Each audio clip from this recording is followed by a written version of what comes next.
안녕하십니까? 늦은미 성령을 강구하는 하늘숲 새벽 묵상 시간에 오신 여러분들을 환영합니다. 오늘 말씀의 제목은 예수님의 드러내 보이심입니다.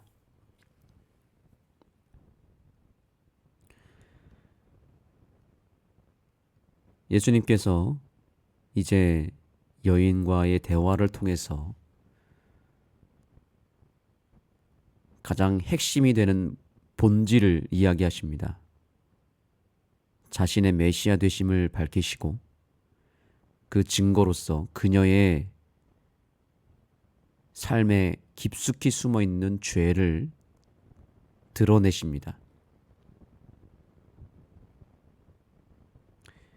그녀의 은밀한 죄는 바로 그녀의 부적절한 결혼 생활이었습니다. 예수님은 그것을 다 알고 계셨고 그 은밀한 비밀을 드러내셨고 남편을 데려오라고 하시면서 그녀의 죄를 완전히 그 자리에서 폭로하신 것입니다. 처음 만난 이 유대인이 자신의 삶의 모든 비밀을 다 알고 있다는 것을 알게 되었을 때 그녀는 매우 크게 놀랐습니다.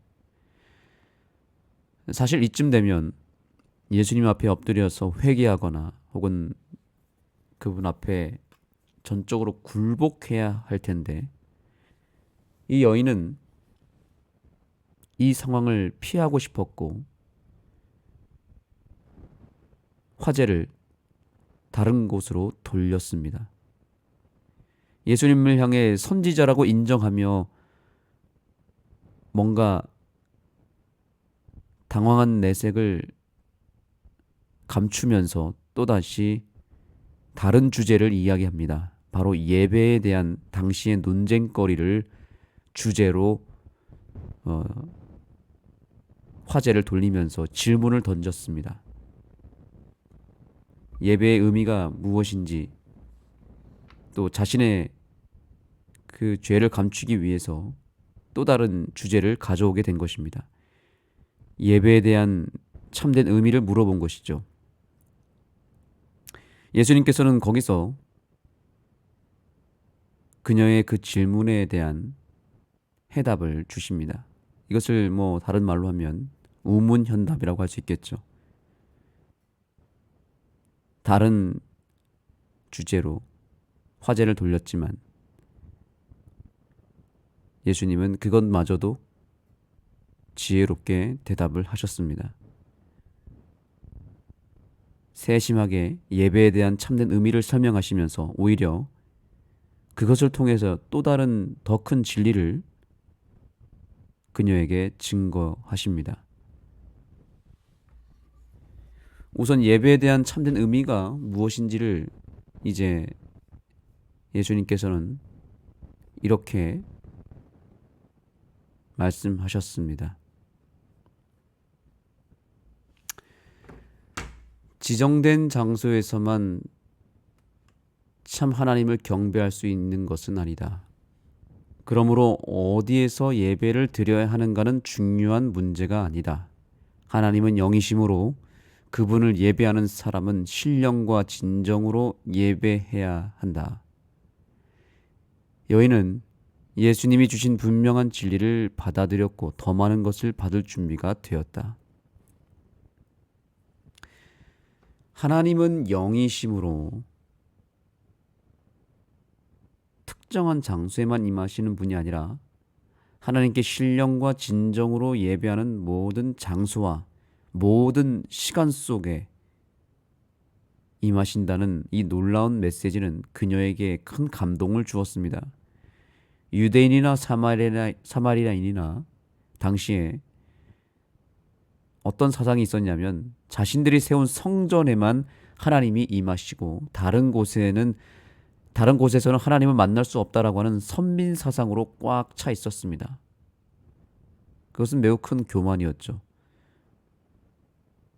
예수님은 그들의 잘못된 견해를 깨트리는 동시에 참된 예배의 본질을 통해서 그분의 메시지를 더욱 분명하게 제시한 것입니다.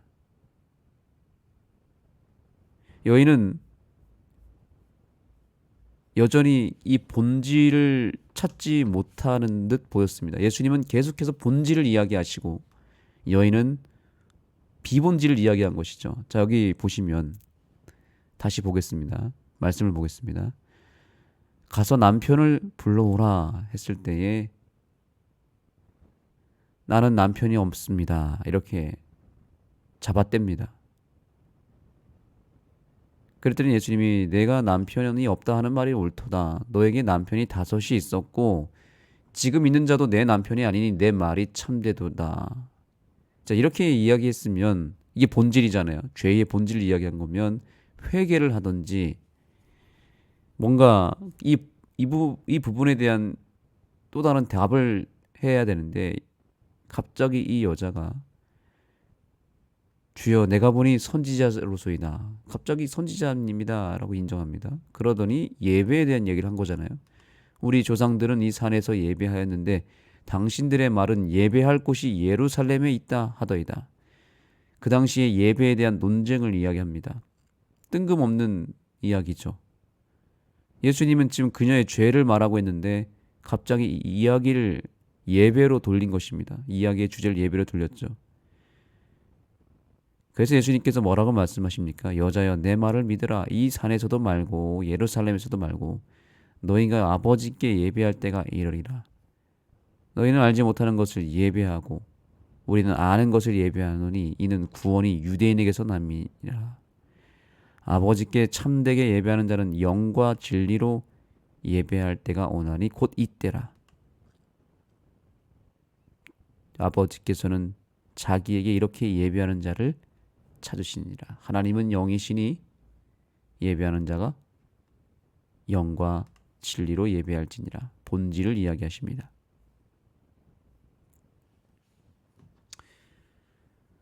여인은 계속 비본질을 이야기하죠. 어디서 예배하는 것이 진짜 예배입니까? 유대인들은 예루살렘에서 예배해야 된다고 하는데 과연 그것이 맞습니까? 이렇게 비본질을 이야기합니다. 예배의 비본질은 바로 장소에 갇혀 있는 것입니다. 그때나 지금이나 사람들은 어느 특정한 지정된 장소에 하나님이 임한다고 믿습니다. 그래서 특별히 성전 중심의 신앙을 합니다.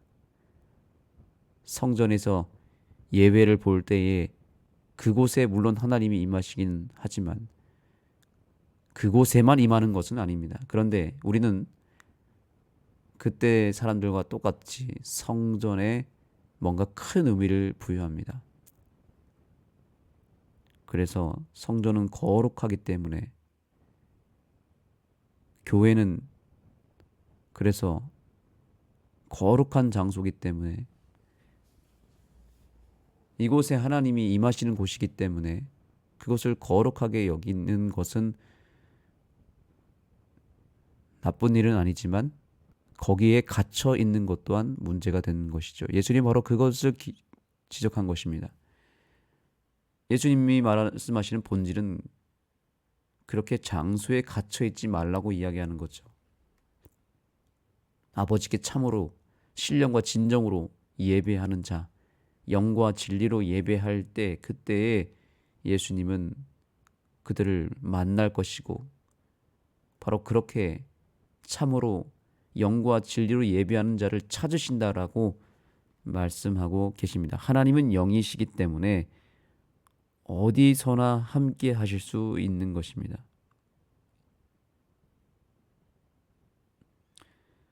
그래서 예수님께서는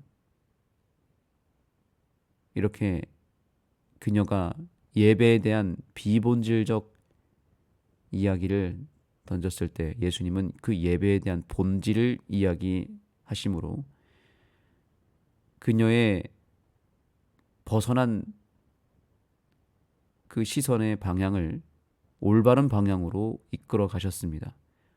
본질이 아닌 비본질의 논쟁거리로 화제를 돌렸지만 예수님은 그것을 통해서 본질을 더 선명하게 드러내시는 탁월함을 발휘하십니다. 우문현답이죠. 우리에게 예수님이 오늘날 필요한 이유가 바로 여기에 있습니다. 사마리아 여인처럼 우리는 연약하고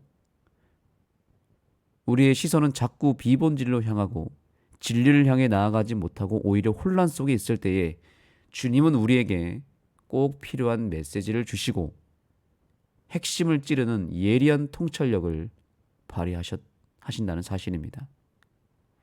그래서 우리가 예수님께 인생의 질문을 계속 던져야 합니다.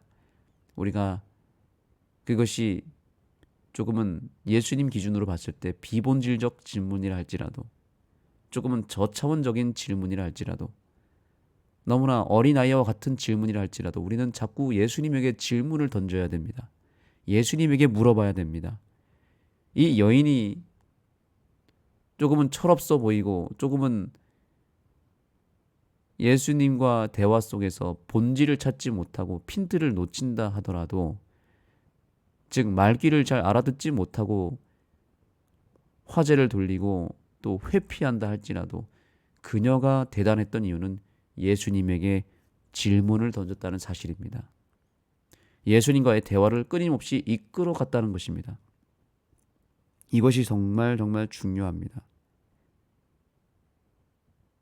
사마리아 여인은 예수님에게 그가 평상시에 가졌던 질문들을 마구마구 쏟아냈던 것입니다. 우리의 삶의 문제를 예수님께로 가져가면 예수님은 그것을 다 소화해 내시고 받아주시고, 그것이 어떤 이야기든지 어떤 말이든지, 그것이 비본질이라 할지라도, 소위 말하는 시덥지 않은 말이라 할지라도, 또한 그것이 당장 내 죄를 감추기 위한 회피에 대한 질문이라 할지라도 예수님은 어떤 말이라도 어떤 질문이라도 다 받아주신다는 사실입니다. 정말 감사하지 않습니까? 예수님은 우리를 위해서 경청하시는 분이십니다. 무슨 말을 해도 다 들어주시는 분이시고, 들어주실 뿐만 아니라 그 모든 것을 예수님께로 가져가면 예수님은 그것을 가장 알아듣기 쉽고 가장 유익하게, 무엇보다 나를 살리고 회복시키는 메시지로 되돌려 주시는 분이십니다. 사마리아 여인은 자신의 은밀한 죄가 드러났을 때에 당황한 나머지 그 화제를 다른 곳으로 돌렸지만 그마저도 주님은 다 받아내셔서 그녀를 살리는 복음으로 되돌려 주시지 않습니까? 그녀에게 꼭 필요한 말씀을 주님께서는 나눠주신 것입니다. 주님은 우리에게도 똑같은 일을 하십니다. 우리가 예수님에게 어떤 질문을 던지든지 어떤 이야기를 하든지 주님은 우리에게 가장 필요한 말씀을 주시고 우리를 살리는 복음을 허락해 주실 것입니다. 이렇게 예수님께서 예배에 대해서도 탁월한 대답을 해주셨을 때 그녀는 드디어 이렇게 고백합니다. 요한복음 4장 25절 26절입니다. 여자가 이르되 메시아 곧 그리스도라 하느니가 오실 줄을 내가 아노니 그가 오시면 모든 것을 우리에게 알려주시리이다. 자, 그녀의 마지막 질문은 이것입니다. 메시아가 오신다고 그랬는데 그분이 오시면 이 부분에 대해서 알려주실 것이라고 믿습니다. 그때 예수님께서 이르십니다. 너가 말하는 내가 그라 하시니라. 그 메시아가 바로 나다. 내가 그라.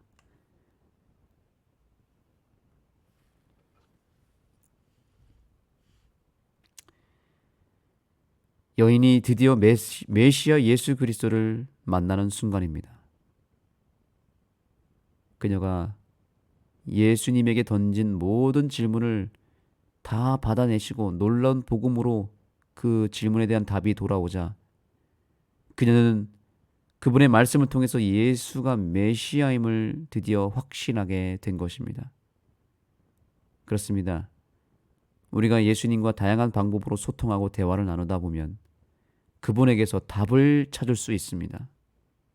진리가 무엇입니까? 진리는 곧 예수님이시죠. 예수님을 떠나서는 답을 찾을 수 없지만 그분과 가까이 하면 할수록 우리는 참된 진리, 내 인생의 해답을 찾을 수 있습니다. 우리가 이 새벽 기도 시간을 정말 소중히 여기는 이유는 거기에 있습니다. 이 시간, 이 고요한 시간에 우리는 인생에 대한 모든 질문을 주님께 던져야 합니다. 바로 그것이 기도라는 것입니다. 기도는 예수님과 대화를 나누는 것이고 예수님에게 질문을 진지하게 던지는 시간입니다. 사마리아 여인처럼 예수님에게 무엇이든지 물어보시기 바랍니다. 예전에 그런 TV 프로그램 있지 않았습니까? 무엇이든지 물어보세요. 저는 오늘 마지막 말씀을 마치면서 여러분에게 똑같은 호소를 합니다. 예수님에게 무엇이든지 물어보시기 바랍니다. 예수님은 항상 답을 말씀하시고 진리를 말씀하십니다. 예수님은 우리 인생의 나침반이 되십니다. 우리 인생의 나침반을 항상 확인하고 우리의 마음에 올려놓으면 나침반 되시는 예수님은 우리가 나아가야 될 방향을 즉시로 제시해 주십니다.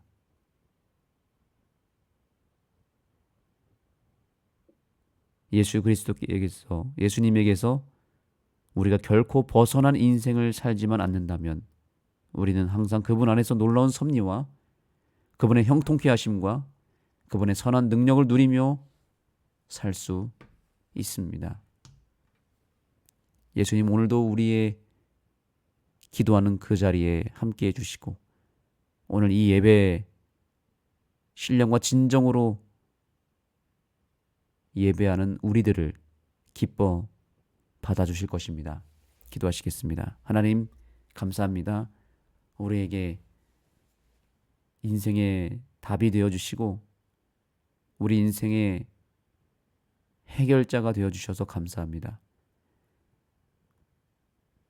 우리 인생의 답은 주님에게 있음을 끝까지 믿고 주님에게 모든 진지한 질문을 던지는 사마리아 여인과 같은 단순한 믿음을 허락하여 주옵소서. 주님, 때때로 주님은 우리의 죄를 드러내십니다. 우리를 곤란하게 만들 때도 계십니다. 우리의 죄가 주님 앞에서 선명하게 드러나고 그 죄가 생각날 때 도망가지 않게 하시고 회피하지 않게 하시고 그 죄에 대한 진지한 참회와 회개를 올리게 하여 주옵소서. 그 죄를 주님은 해결하고 싶으시고 그 본질을 우리에게 먼저 드러내기를 원하시는 주님의 그 뜻을 기억하며 우리를 곤란하게 하는 목적이 아니라 우리를 살리기 위한 목적임을 기억하며 우리가 주님 앞에 겸손하게 무릎 꿇고 굴복하는 이 시간이 되게 하여 주옵소서. 예수님의 이름으로 간절히 기도드립니다. 아멘. 이제 기도하는 시간을 갖겠습니다. 오늘 우리는 단순한 기도를 올리면 좋겠습니다. 주님은 오늘 우리의 죄를 드러내시기를 원하십니다. 본질을 꿰뚫어 보시는 주님은 우리 속에 깊숙한 곳에 숨어 있는 죄를 드러내시고 그 죄를 지워 주시기를 원하십니다. 사마리아 여인처럼 그것을 피하거나 회피하지 않게 되기를 소망합니다. 그것을 덮어두고 다른 기도를 올려서는 안 됩니다. 물론 우리가 그동안 그런 기도를 해왔을 때마다 주님은 그 기도를 들어주셨죠. 그러나 오늘은 주님은 이제 우리의 그 숨은 죄를 회개하라고 말씀하십니다. 그 죄에 대해서 우리가 도망가지 아니하고 직면하게 될 때 그 죄는 오늘 깨끗하게 도말될 것입니다. 그 사실을 믿으시고 주님 앞에 모든 생각나는 죄를 회개하시고 생각나지 않은 죄를 또한 생각나게 해달라고 간구하시기 바랍니다. 그렇다면 우리는 늦은 비 성령을 받게 될 것입니다. 오늘 이 하루 이 시간에 참여하는 모든 주의 백성들이 늦은 비 성령을 받는 귀한 하루가 되기를 바라면서 이제 기도의 시간으로 여러분들을 초청합니다.